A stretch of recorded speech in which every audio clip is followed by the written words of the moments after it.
Tesla update here on the 4th. So in the video yesterday, real quick recap, I said there is a potential 5-wave move happening here. I wanted to see a quick or a nice bounce right here to like 242 and then another move down here to 228. That would have been very bearish. That would have broken any chance of going to like 270, 280.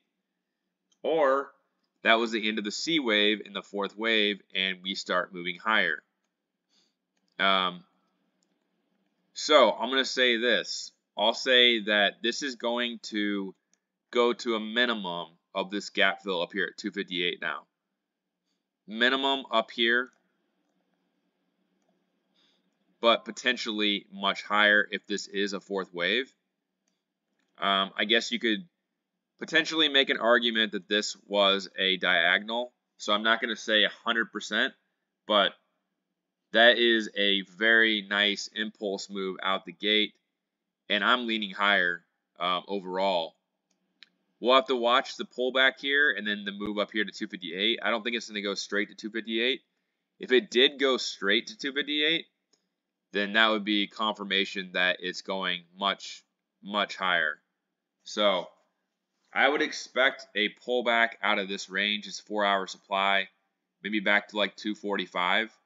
And then blast off to at least 258.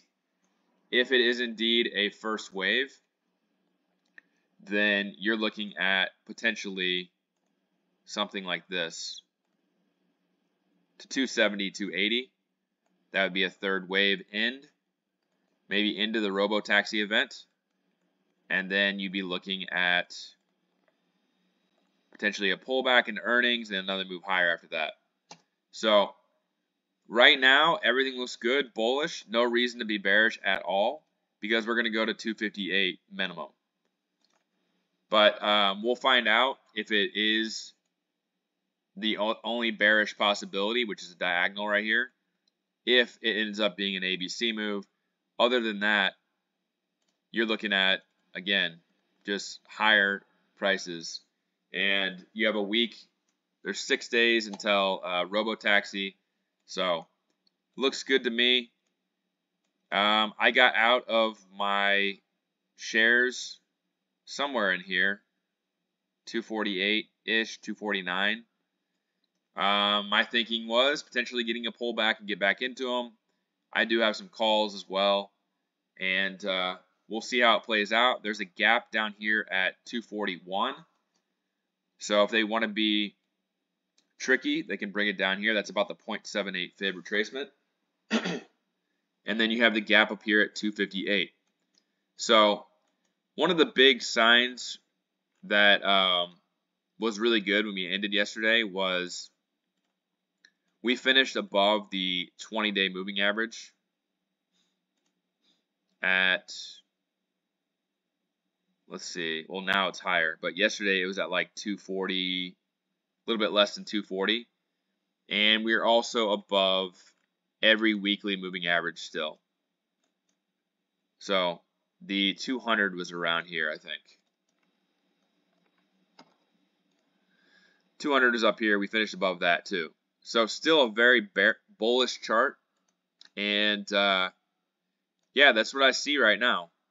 We should see higher prices to at least 258 minimum, but potentially this is a 5-wave move where we go up to probably at least, I can give you a range, I would say at least this 290 gap fill.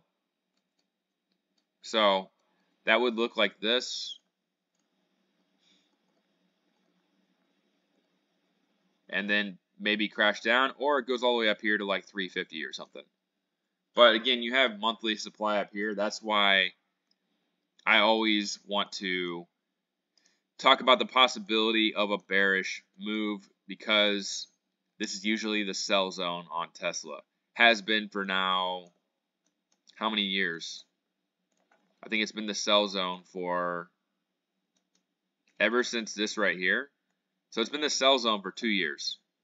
Every time we hit this zone, we sell. We hit it again the other day, sell. So We're going to find out soon if it can break through this zone or if it just comes up here and it's another sell zone. So that's it for this video.